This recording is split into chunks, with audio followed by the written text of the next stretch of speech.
Welcome to the vlog, guys. We're back. It's that time of week. I'm Toby. This is Josh. How you doing? And we are here for This Week in Startups. This week in startups. This week, not last week, not next week. This week.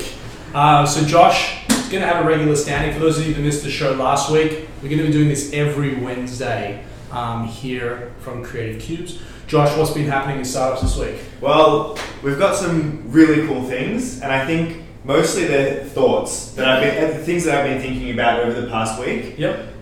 And I've really been thinking about the way that we interact with all these great new services we have. Yep. We have Netflix. Yep. Spotify. Netflix and chill. Spotify. And they deliver really high quality content. Yep. But I think there's been a big gap between the delivery of the content and us listening to it. Okay. So have you ever listened to a song from your laptop and then listened to it on your headphones later and realized you like the song a lot more when you're listening to it? So can we just qualify laptop or mobile device? Same deal. Versus actually being plugged in? Yeah. Yeah, so run on the treadmill every day, listening to music. Actually, you know what? I just bought myself, thanks to our friend over here at One Stack, Gavin Appel. He rubbed my nose in a little bit. I bought myself some AirPods. Nice. And I've got the cellular Apple Watch. And yesterday I went and walked the dogs in the park with no phone, streaming my music through my watch. Genius. To my AirPods. By the way, the quality of the AirPods are phenomenal. And my sister called me. Or maybe I called my sister.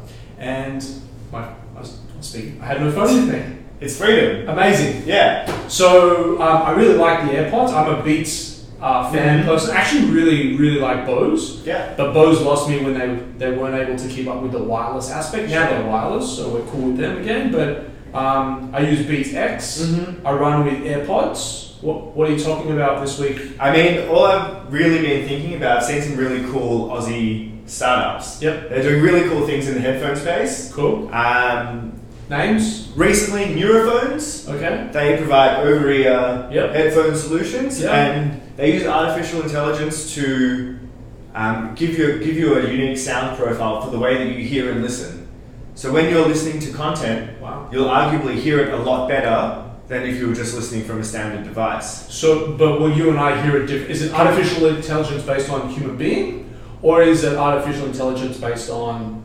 So it's based on your personal preference. Okay, so we might hear it slightly differently? Exactly. Wow. So it might increase different levels in different areas based on how you're experiencing the sounds. I like it. Really cool. Yeah.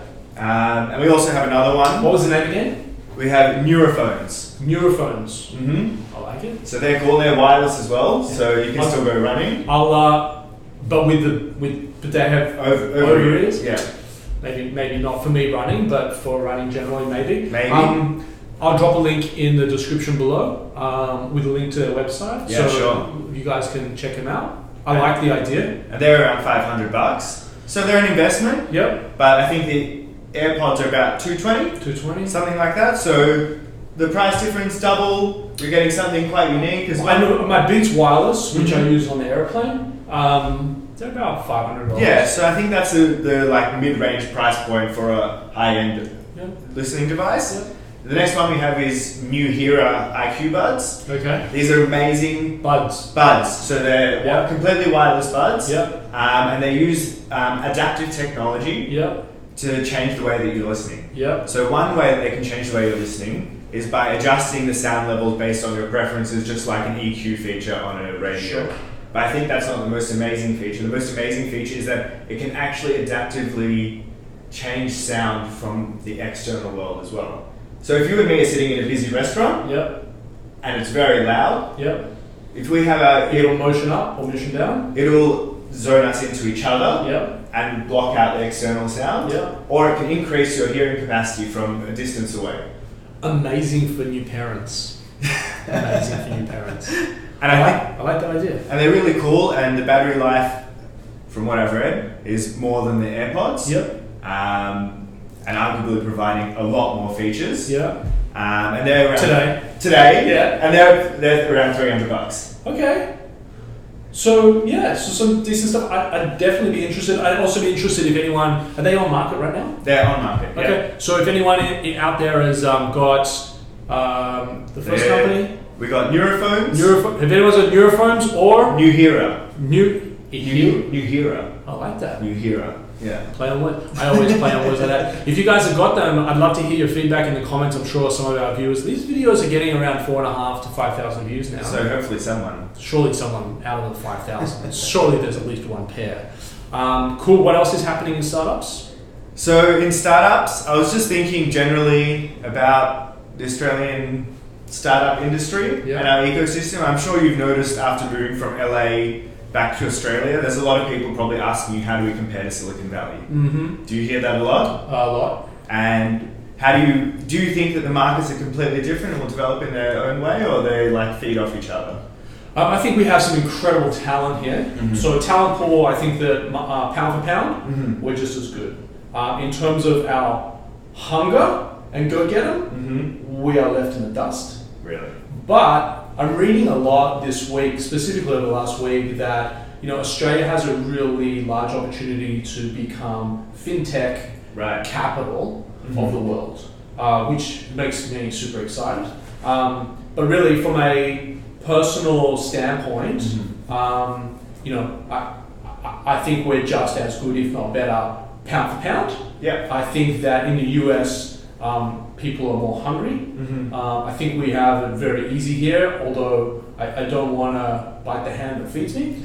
I think we really do have it very easy here, and I'm excited about what Startup Vic, what Corporate Advice, what OneStack, what Launch Vic, what Rachel Newman, what Square Peg Capital, Ramp%, all these guys are doing right now, because I think we have the muscle power to be able to be the best in the world. What are you learning? Well, I'm just been following general trends in the industries in Australia. Yep. I think recently we've seen huge growth in agricultural technology. Yep. And I was kind of looking at why these industries are so big and why they might be different from the Silicon Valley.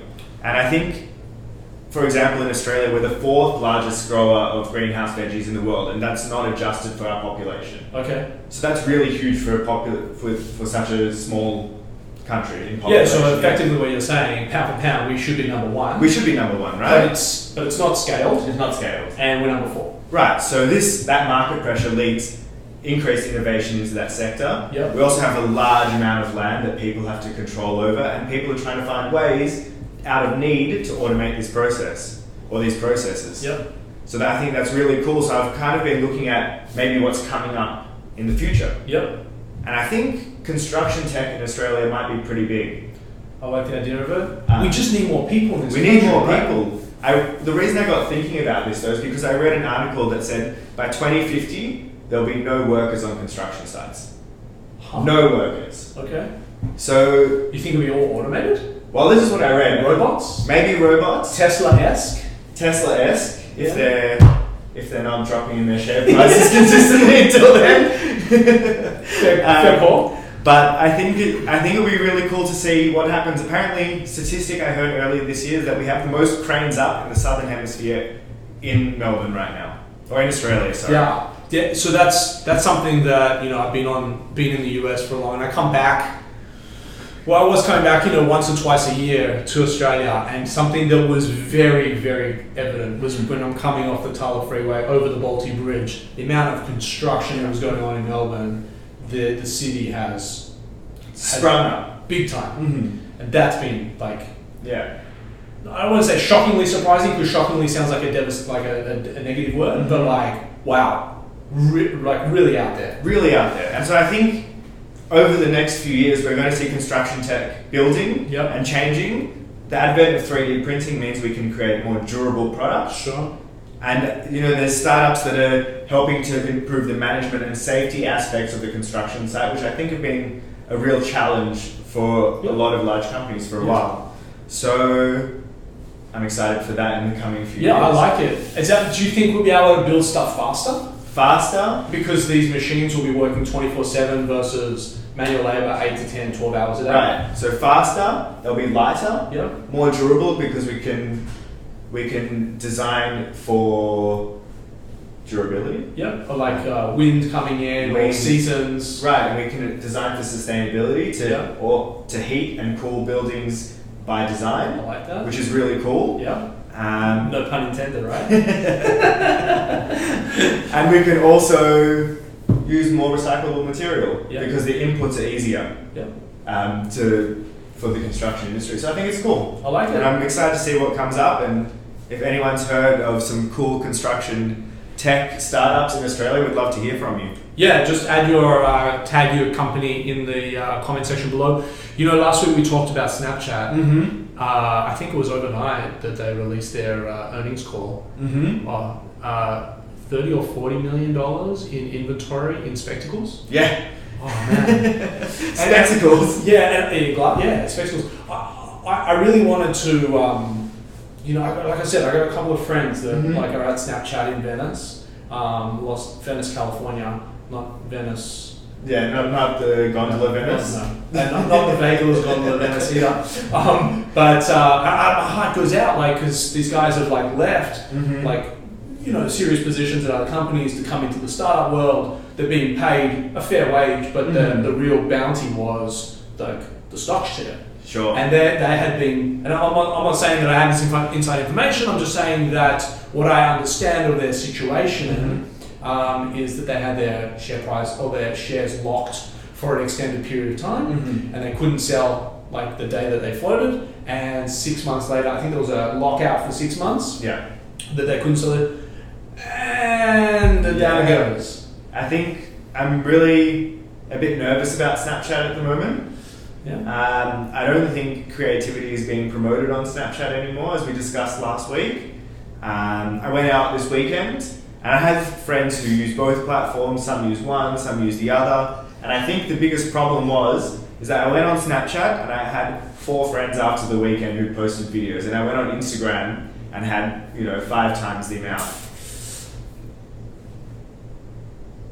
Yeah. I have other concerns. So I agree from that side. I've learned overnight about some Russian investment in Facebook, which could potentially unhinge a little bit of Facebook. But I was speaking with someone this morning, actually from Melbourne University, who said, we talked about how Trump and elections and Facebook hacking for fake news. A lot of news about this. A lot of news about this. And you've got to really be careful about what you listen to, because some of it could still be fake news. But the reality is, Zuck took investment from a foreign entity, whatever, and it happened to have Russian oligarch money in it and all the rest of it. But are you going to disconnect your Facebook account?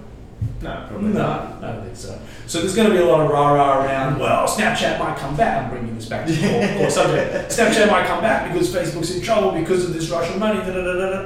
No.